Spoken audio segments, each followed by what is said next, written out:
careful, please. That elite was an ultra.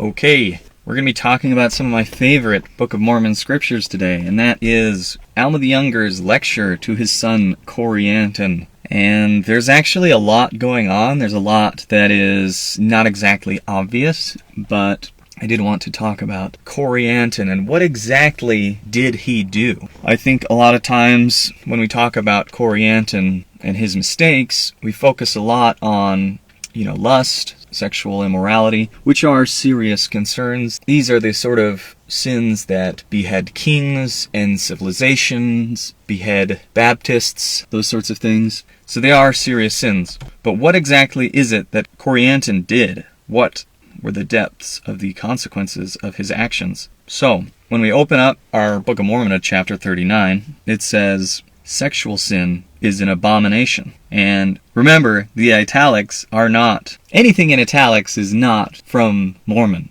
So, have that in mind. It says sexual sin is an abomination. Corianton's sins kept the Zoramites from receiving the word. Okay, understatement of the century there. Christ's redemption is retroactive in saving the faithful who preceded it. Okay, so it starts out and Alma's like, hey, Shiblon, or not Shiblon, he says, hey, Corianton, I have a little bit more to say to you than what I did to your brother. And that's Shiblon, his brother. And if you read what he says to Shiblon, he's basically like, hey, thanks for keeping a level head and not complaining when the Zoramites were throwing rocks at you and you were put in prison because of a certain someone, and you were patient. So thank you for that. Shiblon's whole thing is just kind of like a, thanks for being awesome. Thanks for being awesome, Shiblon. Here's a list of everything that you did that Corianton did not do. Okay, Corianton, now it's time to talk to you. Why weren't you more like your brother, Corianton? It says, you did not give heed to my words. Now this is what I have against thee. Thou didst go on boasting in thy strength and thy wisdom. And he says, thou didst that which was grievous unto me. For thou didst forsake the ministry, and did go into the land of Siron, among the borders of the Lamanites, after the harlot Isabel. Okay, so, SIMP, Corianton SIMP confirmed? Yikes. Big yikes. Now, he calls her a harlot, and it says that she's a bit of a floozy. Now, I don't know if she's actually a prostitute. It doesn't make that clear. I would assume so, because it says harlot, but I guess it's possible that Alma the Younger is just calling her that because she's such a floozy. And he says, he kind of speaks in a euphemism here. He says, know ye not, my son, that these things are an abomination in the sight of the Lord? Yea, most abominable above all sins, save it be the shedding of innocent blood or denying the Holy Ghost. So he says that what he has done, the only thing worse that he could have done is murdered someone. And I think that's maybe a little harsh, and I am a very strict person, I try and hold myself to a high standard, but obviously sexual sins are bad. I'm not trying to say that, but it seems a little harsh to say that all sexual sins are second only to murder. Because I can think of a lot of things that are really, really bad, and when I think of, these people, they got pregnant before they got married or something, I mean, obviously that's really bad, but is it really, next to murder? And obviously religious people have this very Victorian idea about morality, and there's a ton of shame. And the shame is actually exploited by these demons that lurk around. They like to use this shame against you. And we see that the shame that comes from these sorts of feelings actually works on religious people to a far greater extent and results in them getting trapped in these sort of cyclical behaviors more, which, you know what I'm saying, but I'm not going to say the word because of YouTube robots, but, there's these people who get stuck working in the cornfield for years, we'll say that. So, and it is much more common to be, we'll call it a cornfield day laborer if you are religious. So that's a problem. I say that's a problem a lot, don't I? There are a lot of problems. So what exactly were the depths of Corianton's sin? What did Corianton do? What else does he say here? He says, suffer not yourself to be led away by any vain or foolish thing. Suffer not the devil to lead away your heart again after those wicked harlots. Behold, O my son, how great iniquity ye brought upon the Lamanites. For when they saw your conduct, they would not believe in my words. And Alma the Younger is being really, really harsh here. I mean, if you look at his youth and how he was, and you look at Alma the Senior, Alma the Elder, and how his youth was, and, I mean, it doesn't say, and I don't want to know, but it seems to imply that a lot was going on there. And so, Alma the Younger is either trying to convey the severity of the things that he's been through, but he doesn't seem to be saying it, which is a little interesting. Yeah, so he says that the Zoramites, when they saw his conduct, they would not believe in his words. So what exactly is going on here? And as far as I can gather, the timeline of the Book of Mormon is a little scrambled, but when Alma the Younger and his sons went to go preach to the Zoramites, that's like the Rameumptom stuff. I believe it's the city of Ammonihah. That's when this happened. And the Zoramites, who got mad, they left to the Lamanites, and they stirred them up to anger. And then the Zoramites led an army of Lamanites against the Nephites. And a lot of bloodshed ensued. And this is the fight. I mean, if I understand correctly, which the Book of Mormon, the timelines can be a little hard to understand, but if I understand correctly, the skirmish in the rivers of Sidon, where the guy gets like his hair cut off and like thousands of people, like countless people die, and they like throw their bodies into the river and they get washed into the sea. That fight, what we learn here is that Corianton's actions are what precipitated that whole conflict. And it's because he went into Lamanite lands, or the borders of the Lamanites, after some girl, right, who Alma the Younger calls a thought, or something like that. He goes chasing after this Isabel girl, who's probably a Lamanite girl, which that adds not only is it a sexual sin, but it is like a type of relationship that in the Nephite culture and religion is explicitly forbidden.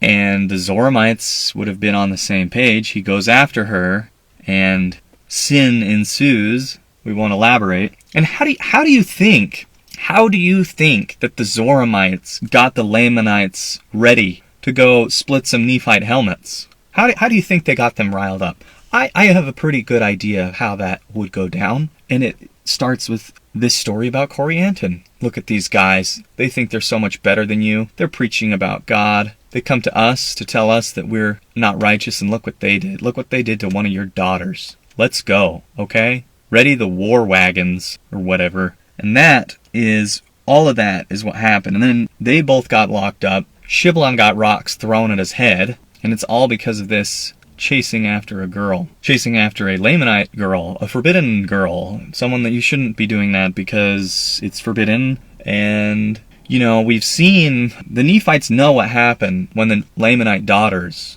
get kidnapped. Okay, we saw it with the priests of Noah and what they did, which is, you know, possibly Alma's uncles, Alma the Younger's uncles, and what they did, right? Because those are the other high priests, and Alma the Elder was one of them, and it's not unreasonable to assume that those are his close friends or family, perhaps uncles of Alma the Younger. And what did they do? They kidnapped Lamanite girls, and that resulted in tons of deaths. And so this was forbidden. You're not supposed to do that, okay? Because it always results in violence. And we've seen it happen in American history as well, that there are certain boundaries that when crossed make crimes worse. And it always seems to result in violence, needless violence. That is a message of the Book of Mormon. And you can see this in, like, the story of, like, they'll tell you these stories in school growing up about, like,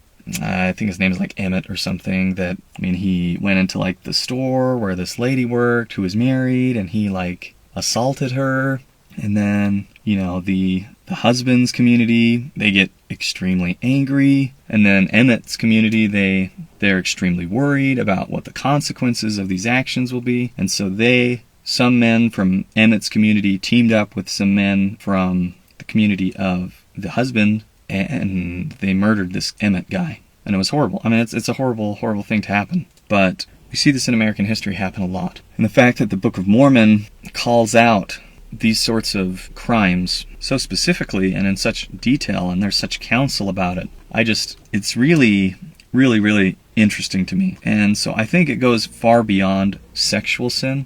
I do think that sexual sin is extremely serious, and like, do not play with fire. You will be burned. Every woman you ever sleep with becomes a permanent liability, okay? So don't do that thing, okay? Be careful. And it not only becomes a permanent liability for you, it becomes a permanent liability for your brother, who might get rocks thrown at his head, or your dad, whose credibility is destroyed, or your whole community, who have their helmets split open, and then other communities who have, countless soldiers who die. How many Lamanite children were fatherless because of this? Okay, so it's really, really just a horrible, horrible thing that Corianton did, and it's like more extreme than, it's a lot more extreme than, say, getting pregnant before your wedding day. Okay, and don't do that. That's bad. It will sour your marriage. I'm not saying that that is okay, but there is a deep shame that is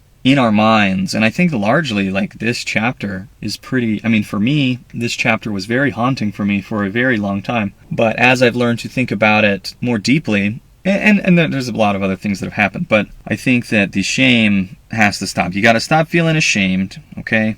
Corianton redeemed himself. He became a good man. He's not written about as much as Alma the Younger or Alma the Elder, but he is their son, and I imagine that just like them, after this horrible experience, it's mentioned that he became righteous and continued to preach. And I imagine he became just as great as them. Now, we don't have the stories about it, but we know that he was a great man, okay? And he didn't allow shame of what he'd done, and countless lives lost, countless widows made, He didn't let that control him. He didn't let those emotions control his actions or lead into some sort of cyclical SIMP cycle, So he didn't do that. He didn't allow that to happen. You should not let that happen. Do not allow that to happen. You can do it. Alma the Elder could do it. Alma the Younger could do it. And Corianton could do it. And there's this sort of generational curse, okay? There's like a generational curse there. It's something that they all had, and it's something they all had to beat.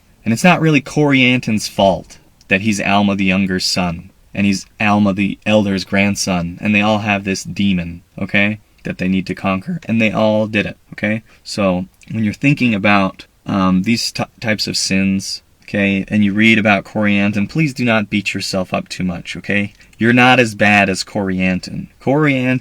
What Corianton did truly was about as bad as murdering innocent people, a lot of them, by his own hand, because that is what it resulted in, okay? And that's what Alma is saying, is he says, look, all of Dad's buddies, they did this, and it resulted in horrible violence, okay? And what you did is so bad, like, it's almost as if you killed them yourself, because you can't control yourself, and you need to get control of yourself, and you can control yourself. And then he gives them a long talk about like resurrection and like the spirit, and like there's a big long lecture about it, and there's probably a lot to learn there. I've read it a lot and thought about it a lot, and you can change, okay? That's maybe the big takeaway there, is that you can do it. So you can become the master of yourself. You can conquer whatever demons that you have inherited from your father or your grandfather. They, on the other side of the veil, can help you, okay? Your ancestors are watching over you. They are rooting for you, and you can do it, okay? You can do it. So that's your message for today.